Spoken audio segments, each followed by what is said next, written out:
And hello to you, my Clarity Circle members. How are you doing? How is it going? I hope you're doing fantastic. Personally, I'm doing very well. Now, if I continue without saying thank you for your level of engagement in our previous episode, I'll be doing wrong by you guys. You've really showed a lot of engagement and I love it. Why? Because it gives me the affirmation that I'm doing the right thing and we are interested in learning together. And remember, I told you that we are not broken. We are not fixing anything. I'm not trying to fix you. I'm not trying to fix me. Rather, we are trying to learn ourselves layer by layer. We are still in February. And I remember wishing you a happy Valentine's Day from our last episode. So I'm curious to know, how exactly did your Valentine's Day turn out? How did it go? Did your boo-boo on you? Did they show up? That's sneaky link. How did it go? As for me, I was very busy. I like to keep in touch with my culture. I think us is that category of those of us who are single by, I'm not sure if it's by choice or by force. But I was busy and I had a lot of fun. I love connecting with who I am, where I come from. So once in a while, I don't want to sing any other song. I want to sing songs in my language. I want to have fun. I want to dance. I want to remember the small girl in me. Again, I find joy in the little things. So if I'm jumping around to music, and more so music in my language, then trust you me, I'm home. So yeah, I'm still curious to know how yours was. So if you can share in the comment section exactly how yours turned out, I would want to know. I'm curious. I want to know. Please let me in on how your Valentine's went along. Before I spend the whole time speaking about Valentine's, let me take this opportunity to welcome you to the Clarity Couch and to introduce you to our topic today. Again, we continue learning ourselves layer by layer. In our last episode, we learned about personality traits, how we are wired internally. Now, today we are discussing how visible these personality traits are. Like, what's the impact of these personality traits? How do they impact you and others? Are they seen enough?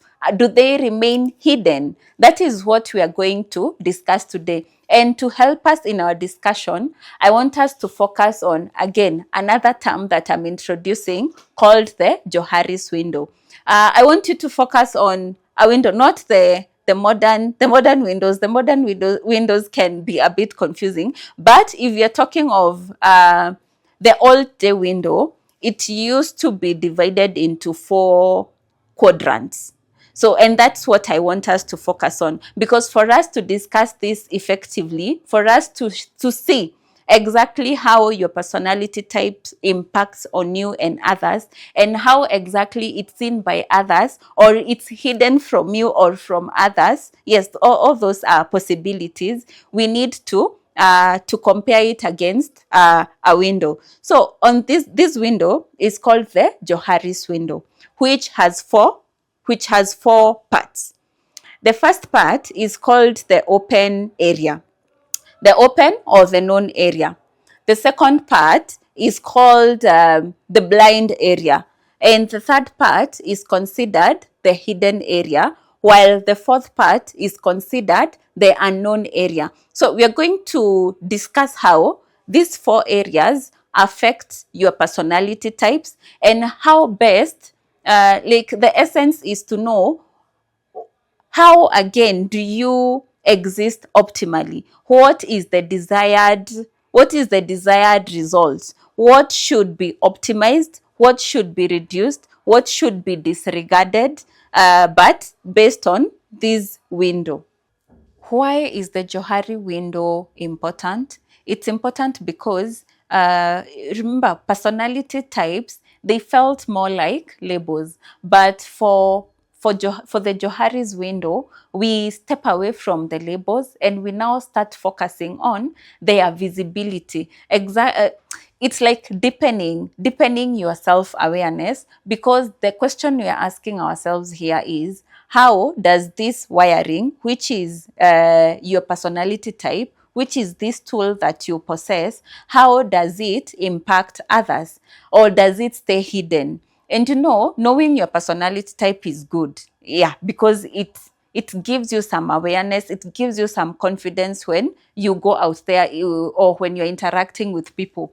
But then knowing the impact you have on others, that is powerful. It feels powerful. Like we tend to derive our usefulness or our life purpose and joy from knowing exactly how something felt or how something was received. And if that impact is good enough, then you feel better about yourself. And this journey of self-awareness becomes even more interesting, because you are seeing the changes. It's like you can see it translate to something good. Your friends will comment, and we don't know what happened, what has changed, but something has changed, and in a positive way. That makes you feel good, because you're putting in the work and it's recognizable.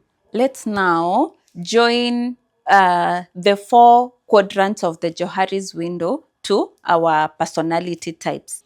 The first quadrant of the Johari's window is the open area, also called the known area. Why? Because these are traits that are known by you and by others.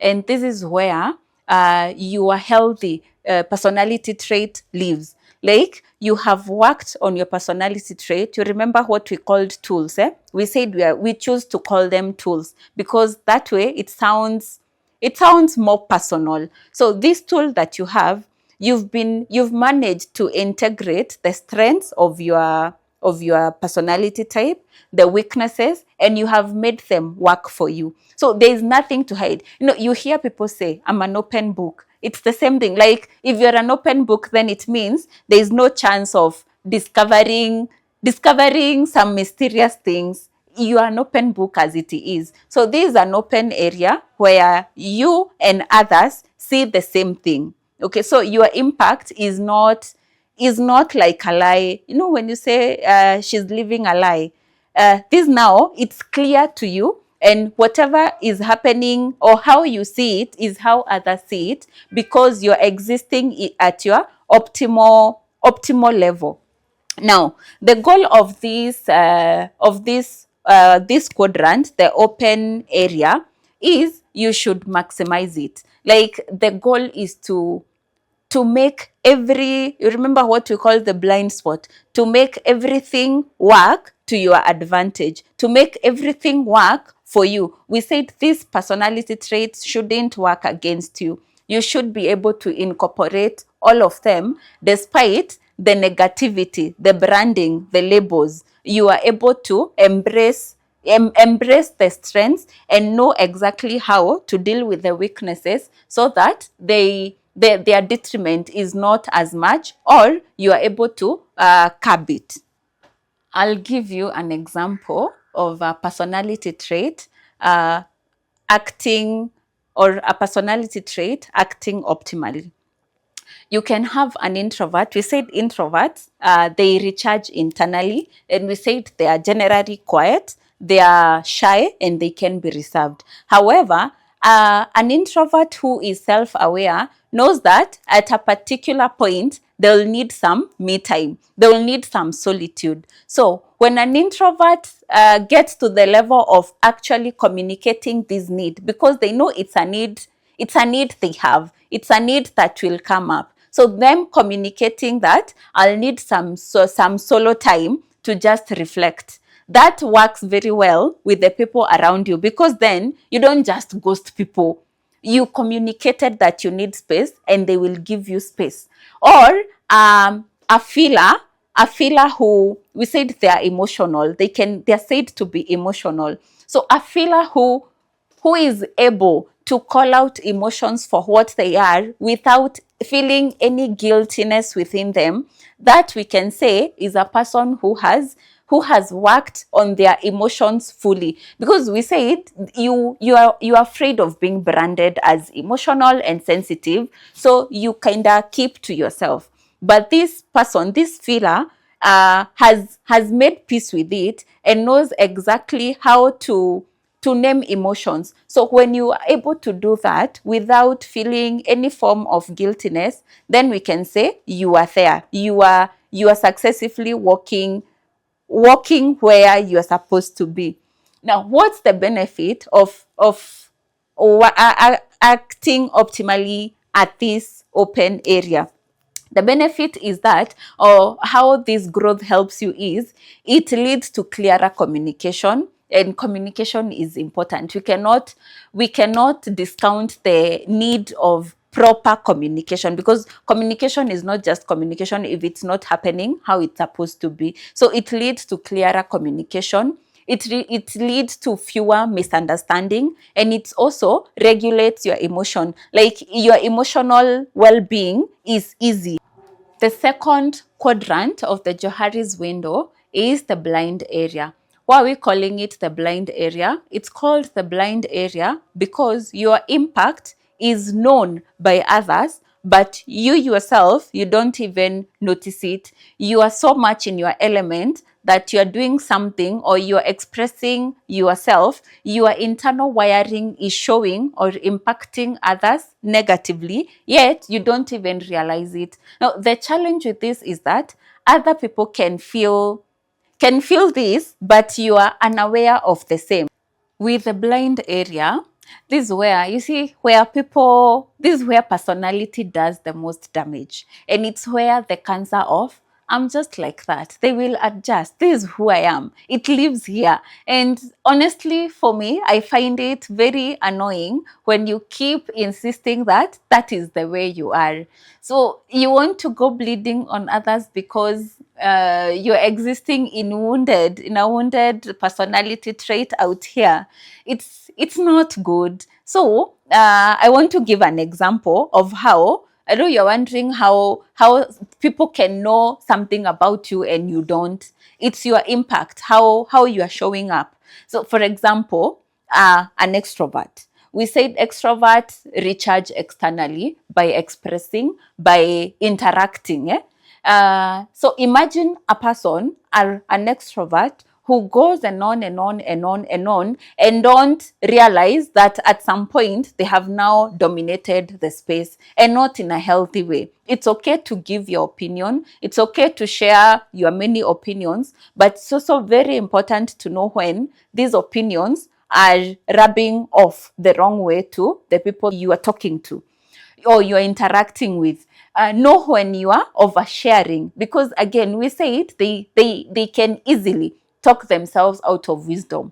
So when you start doing this now, see, it's other people, the ones who are listening to you, the ones you are sharing this with, they're the one who will notice this blind spot, because it's really a blind spot to you. So them, they notice, but you don't see a problem, you still continue talking. So that can be very negative. Also, I want you to imagine a planner whose plan is too rigid. Like, you're a team leader, you have this plan, but it's too rigid, your teammates are unable to work with it. And on the other hand, you're not willing to adjust it a bit to suit everyone in the team. Like, you're not ready to adjust it in any other way. Then it means that is a problem, and only your teammates will see how rigid this plan of yours is. Also, you can have a thinker, a thinker who we said they are led by logic. You can have a thinker who gets very dismissive, because to them only their logic stands.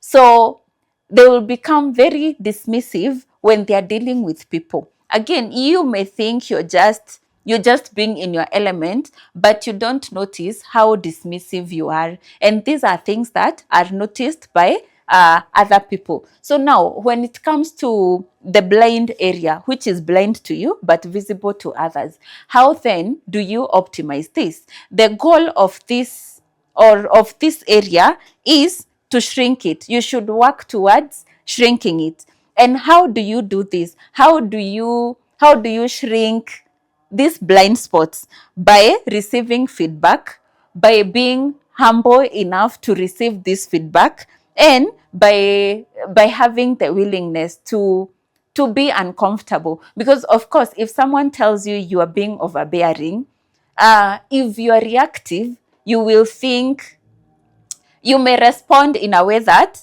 does not help you. See, they're giving you an honest feedback based on your interaction with them, but you take it with a pinch of salt. Now, it does not help you. So you need to really take it, be very comfortable and be willing to take feedback and be humble enough to implement this feedback. And as you're taking this feedback, I want you to remember that awareness does not make you weaker, or accepting this feedback, it does not make you weak in any way.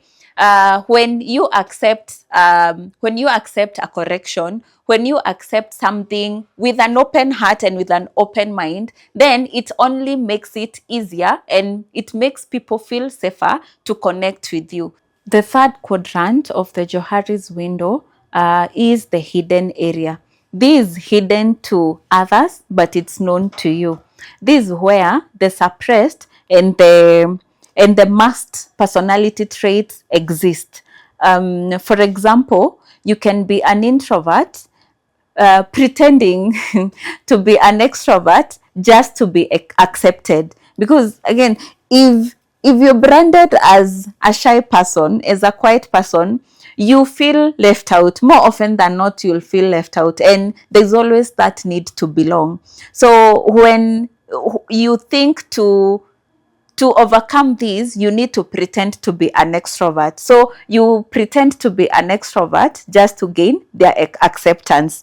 Or a feeler who hides emotions just to appear strong. Like you don't want to name emotions. You don't want to show your emotional part. You're trying to hide your attachment to your emotional being, so that you are not judged, or so that you can appear strong to people.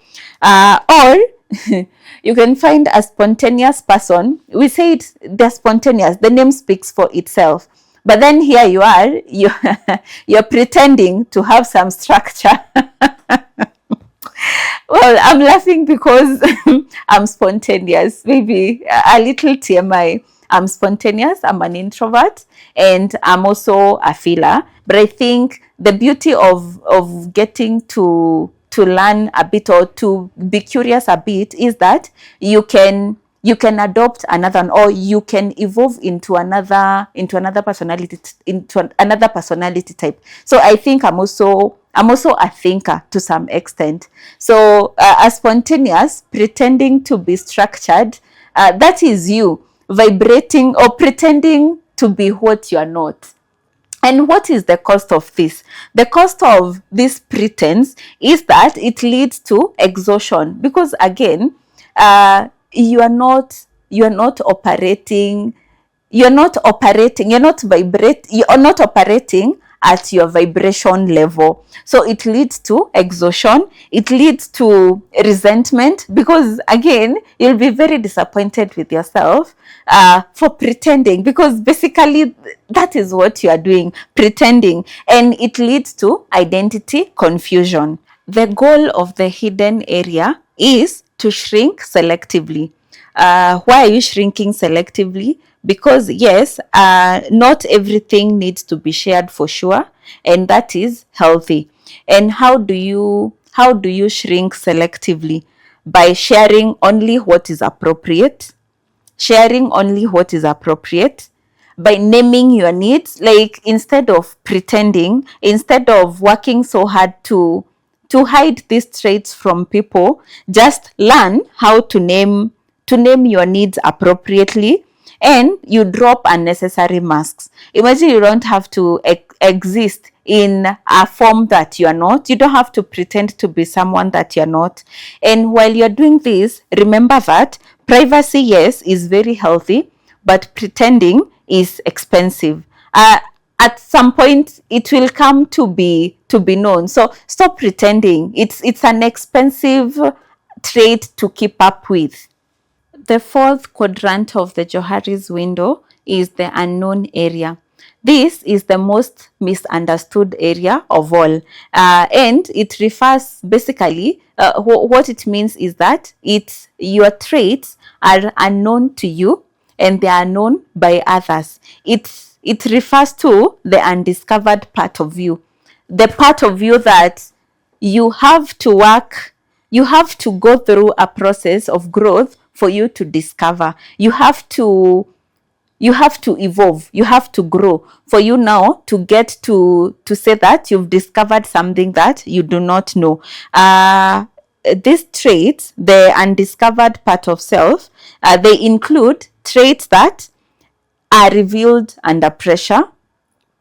Traits that are revealed under pressure. Pressure have a tendency of revealing a part of you that you didn't know you had. And the beauty of this is, or when you are very aware, you get to know when you have tapped into something different, something that you are not, or something that you've never encountered in your life. And now awareness dictates that if it's something good, you adopt it to your existing traits. If it's something negative, then you know how to improve it or how to leave it altogether. Another way you can get to discover a personal trait that you didn't have is by allowing yourself to grow, what we are calling growth potential.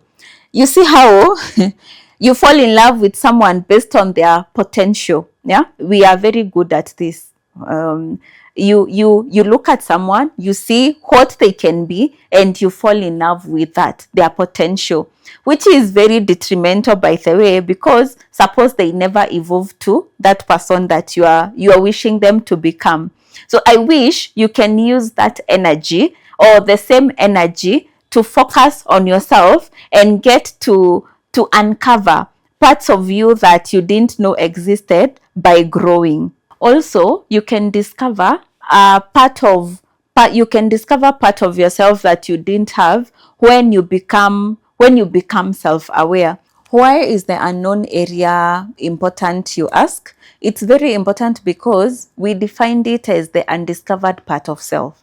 So this purely potential, it's honestly full potential. This is where your growth lives, your healing lives, and your new capacity, your ability to exist in new capacities live. In conclusion, for the Johari's window to work effectively, you need to grow the known area. This one, you have no choice but to maximize and expand it as much as you can. Stretch it as far as it can go. Again, you need to listen for the blind spots. Listen, because it's with others. It's hidden. It's blind to you and open to others. So try as much as you can. Be open, be adaptable, and listen for what is blind. And then you need to loosen what is hidden. This, you know what you are struggling with. You know what it is that you are pretending to make it work, but you know it's not working. So loosen that a bit. And then you need to remain curious. Remain curious to tap into the unknown. And with that, you'll be good to go. And finally, because I said I'm not tiring of reminding you why we are here. We are here to know ourselves. So please remember that personality without self-awareness becomes excuses. You'll just be excusing your way out of being what you're supposed to be. Personalities without visibility become labels, and personality without reflection become stereotypes. So it's really up to you to intentionally put the work on yourself, and only then will you be able to beat these labels, to take away these stereotypes, and to do away with excuses. And then we can say that you are on your journey, or you have started your journey successfully to becoming the best version of yourself. That is it for now from the Clarity Couch for you today. Until next time, please like, share, subscribe, and please leave your comments. I want to know what you think in the comment section. Say something, because only then can we keep this interactive, and can I know where maybe you're struggling with, and maybe we can look deeper into it. So with that, I want to say goodbye till next time.